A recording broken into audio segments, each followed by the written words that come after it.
Welcome back, Nick Lenz, Comic Corner, Classic / Non-Classic. This is episode number 1039 and Doubleshot number 933. I got two Avengers trades. First up, it is a trade that collects a weekly series for Avengers. This is Avengers No Surrender. This collects issues Avengers number 675 to 690. Written by Al Ewing, Mark Waid, and Jim Zeb. Artwork by various different artists on here. You have Pepe Larez, who does the first 4 issues and the last 2. The other issues are done by parts 5 through 7 and 14 are done by Kim Dranto with Mike Perkins, who's on part 7, and Savano Kalali, who does part 14. Part 8 is done by Sean Kalaski. 9 and 13 is done by Paco Medina and Joe Bennett, who does part 10. And that's that. Now, this was a weekly series released last year. Actually, yeah, it was like last year, just before a fresh start happened. And from the look of the covers, I think this is the same cover artist who did Secret Empire, which had damn good covers, despite Peck being a terrible series. This is better than that, because they actually have 3 writers, one of whom actually has done a weekly series before. My friend Tivia knows exactly what series I'm talking about. 52, which I have read. It is awesome. Yep, this was the same series that made a debut of Batwoman and turned Renee Montoya into the Question. And also, yes, it had Elongated Man die in the series, along with the original Question, Vic Sage. Yep, this series has got several different stories with it. One of the subplots in here, one of the mini plots in this series, this weekly series, is there's stuff going on with Quicksilver living Lightning having returned in years. There's also a plot with new character Voyager. Yeah, she's got surprisingly a subplot. Yeah, if you're curious though what the heck Voyager looks like, this is Voyager, a character who thinks she's a founding member of the Avengers. Spoiler alert, she isn't. Yeah, it was all a lie. She manipulated everybody's memories thinking she was a founding member of the Avengers. Though, here's the thing. At partway through this series, now, the Avengers are all gathered together. You have for Jim Zeb, you have his group from the Uncanny Avengers series. For Al Ewing, it's the U.S. Avengers led by Sunspot. Yes, Sunspot. Of course, in the case of Cannonball, this takes place right after U.S. Avengers number 12. Yes, and they do have a Red Hulk in here. Yeah, their Red Hulk, who is it's not Thunderbolt Ross. No, he has not been Red Hulk since like 2015. Gary Duggan got rid of that. He's no longer Red Hulk. This guy is different Hulk, which I'll talk about that in a minute. Yeah, we also have Hawkeye shows up in here. He's in here for a couple issues, doesn't do very much. Mostly the big players in this storyline are Falcon, Rogue, Living Lightning. Yeah, he's actually a big player in this storyline. Captain America surprisingly does virtually nothing. Despite being the story, he doesn't do very much at all, which is quite something. Of course, they also do have in here, between every issue, they have this assembly issue, which kind of recaps some stuff that's basically brought up in the series. Like, why is Rogue not liking, why is Rogue and Rogue and Quicksilver not getting along? Yeah, that's a subplot in and of itself. Quicksilver actually is redeemed in this series. His subplot is basically not listening to Rogue, nearly getting captured, and then being set up to basically also get a chance to make out with the Inhuman Snips, Snips, who was new character that Gary Duggan created for his run for Kenny Avengers, who kind of becomes Quicksilver's girlfriend. Make out with him, and then she disappears. She also gets a chance to meet his sister, Scarlet Witch, which she gets along fine with him. The brief interaction he had with her, she gets along with him perfectly fine. Probably because also she met her toward the end of the Candy Avengers series. That's the reason why they get along so well. And here's the thing. Scarlet Witch has no problem with this woman being in love with her brother at all. She has no problem at all. And he goes off to another like he goes off someplace, and they have and his subplot ends. This subplot ends with having Doctor Voodoo, Scarlet Witch, and Sinise going off to find them in the Quicksilver No Surrender series. That's where that ends up. Voyager is basically one of the bigger subplots. Well, she has the biggest plot for this whole series. Yes. We also have the return of the Black Order in this series. Yes, the Black Order, which prior to the series, all the members were dead. Yes, they were dead. At least about 2 of them got killed off during Infinity. Kratos' glove got killed. Kratos' glove, Proxima Knight, and Ebony Maw, even Black Swan. Yeah, she's still part of the group because she's a crazy John Dickman, so put her in the damn group. Yep, so these 4 characters got killed off during the Thanos series. Yes. Pretty much all of them did. Now, as for what caused the resurrection, no idea. We also have a new Lethal Legion here. Made up of characters we have never seen before, with the exception of the Blood Brothers. With the exception of those 2 guys, everybody else is completely brand new. And this Lethal Legion acts like a heroic group fighting the Black Order. At one point, the Black Order does something they've never done before. Come to Avengers Mansion. And what do they do to it? They wreck it. Yes, they wrecked the damn mansion. Not the first time this place has been wrecked. I mean, the last time it was wrecked was actually toward the end of the Uncanny Avengers series. Yes.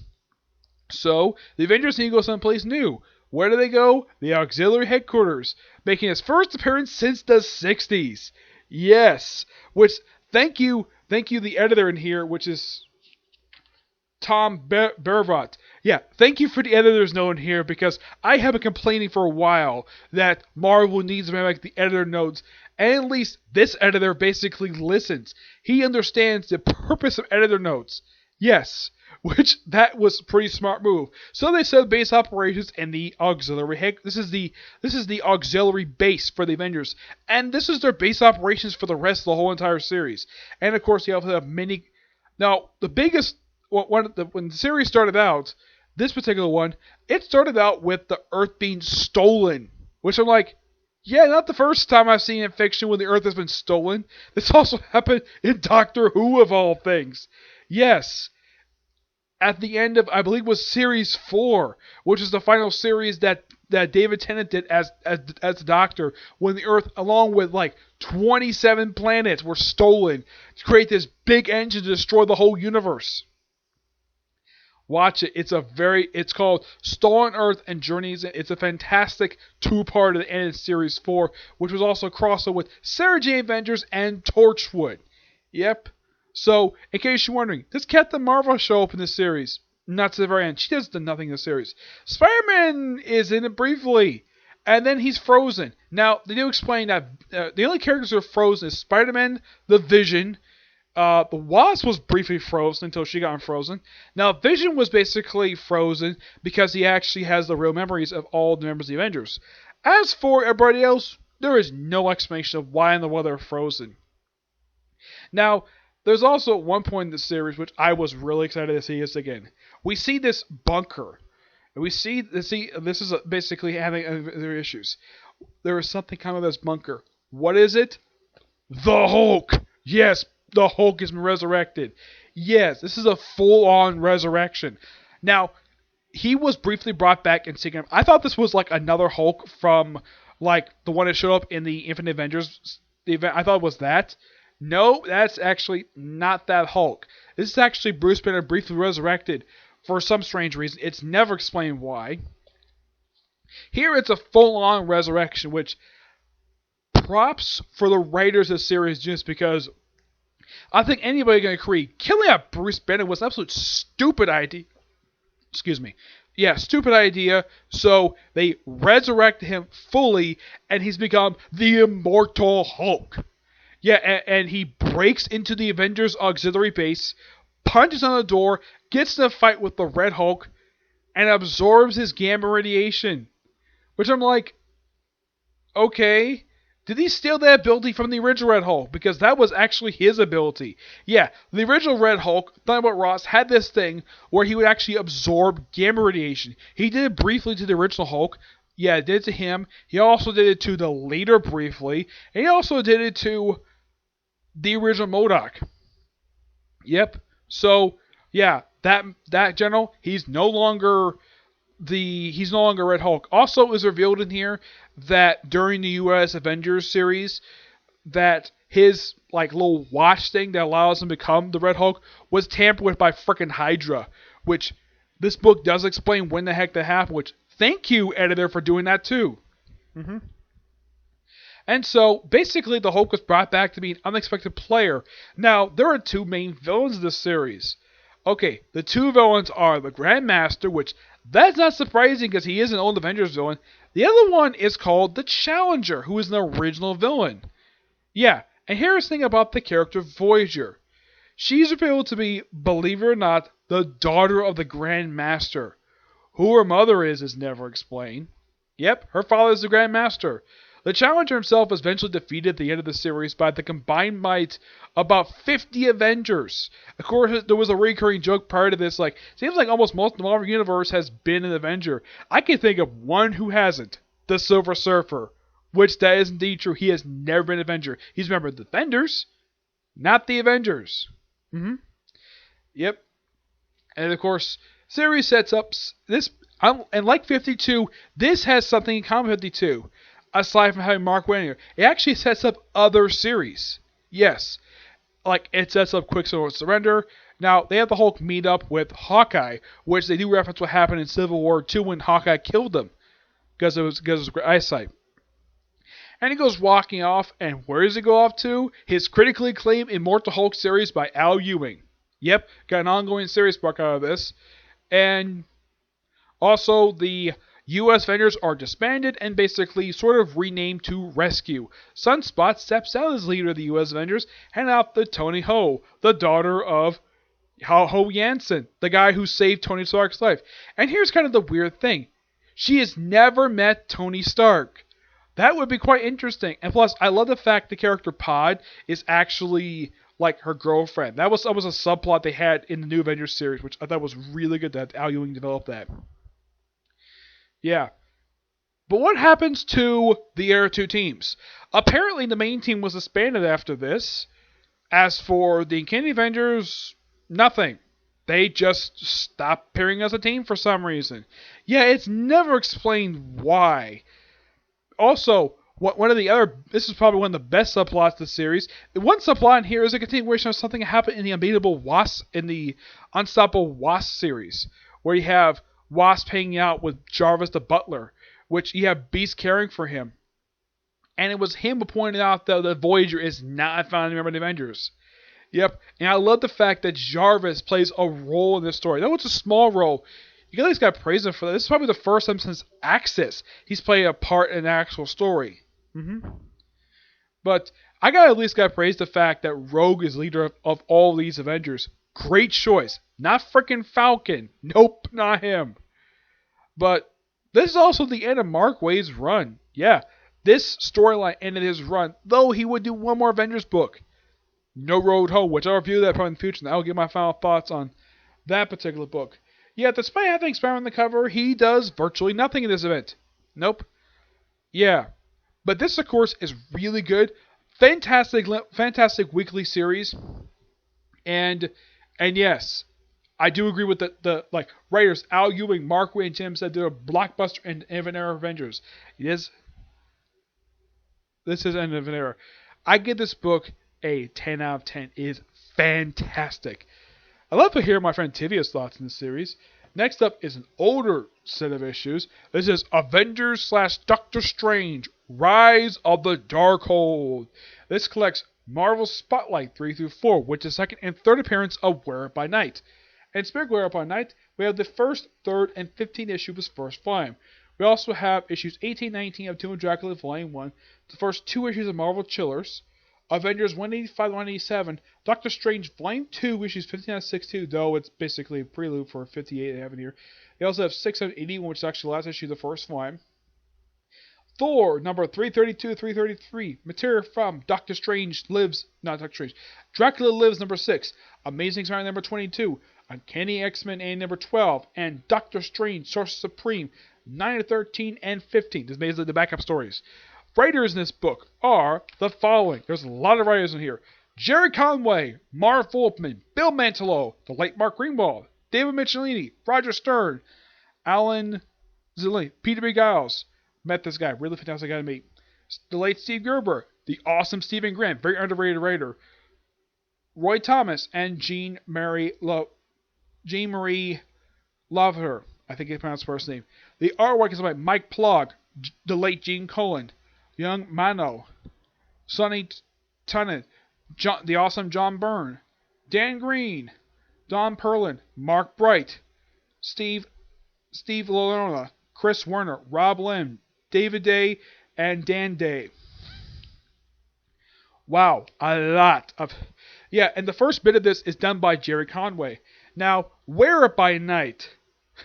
He's one... Now, his little plot thing only takes up just the first 2 issues in here. Like, after the Touma Dracula stuff, like after issue 18, they don't do anything with Wear It By Night after this. It's mostly just Dracula for a bit, and then Doctor Strange takes over as the main focus character of this. Oh, in case you're wondering on this cover, yeah, that's actually Dracula coming inside the Avengers mansion, though it's underground. Technically, this is the first time that Doctor Strange has ever come to the mansion. Yeah, he's never come to them. This is also technically the first time he's ever fought the Avengers. Yes, the first time. Now, the thing with the Marvel Spotlight issues, this introduces the Darkhold, the spell book, which is the whole thing. Also, this is something really weird. The book is inconsistent with its look, okay? First, it's about the size of this book, here. When it first shows up, it's green with a red diamond. Next issue, it's red for some strange reason. And then it's red for a little while. And then next time you see, it's a big, thick book about this freaking thick. No idea why Darkhold keeps changing its appearance. At one point, they ever had the words Darkhold written in the damn book.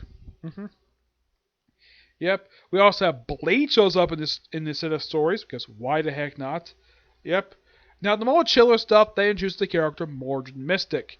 He's a character who is not a very well-known character in the comics. Yeah, if you're wondering what the heck the guy looks like in here, now, this is Wear It By Night. This is how he originally looked back in the 70s. He's got a different look nowadays. Let's see if I can find him here. Yeah, here's also the late Gene Colan's awesome artwork for Touma Dracula. If you're wondering how many issues he did for Touma Dracula, he drew the entire run. Which, you can never see that like nowadays. The only writer I can think of recently who actually did that was Mark Bagley. Yeah, and also the Dracula Lives. Yeah, this is a black and white series. Yes, a black and white series. Which basically means adult book. Alright, here is Mordred the Mystic. Excuse me. Yeah, this is him. Yep, that is him. Now, the thing with this particular series is Marvel Chillers.